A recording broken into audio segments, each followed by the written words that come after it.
నీకు దండం పెడతా. మన మధ్య ఎలాంటి తప్పు జరగలేదు. అసలు నీకు నాకు ఏం లేదని నేను ఎంత చెప్పినా నా భర్త నమ్ముతలేడు. కొంగు జాపి అడుగుతున్నా, నా సంసారం నిలబెట్టు. నా కాపురం నాశనం కాకుండా చూసుకోవాల్సింది నువ్వు ఒక్కడివే. ఇప్పుడు నువ్వు చెప్తే తప్ప ఆయన ఎవ్వరు చెప్పినా నమ్మడు.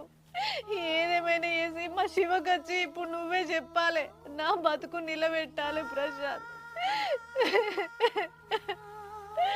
వాళ్ళ మరదలు చేయబట్టే నీకు నాకు అక్రమ సంబంధం ఉన్నదనే విషయం బయటకు వచ్చింది. అసలు మా మధ్య ఏం లేదు అన్నా అని నా భర్తతో నువ్వు మాట్లాడాలి. ఇదంతా ఆమె కుట్ర అని నువ్వు చెప్పాలి ప్రశాంత్. నీకు దండం పెడతా, నీ కాళ్ళు మొక్కుమన్నా మొక్కుతా.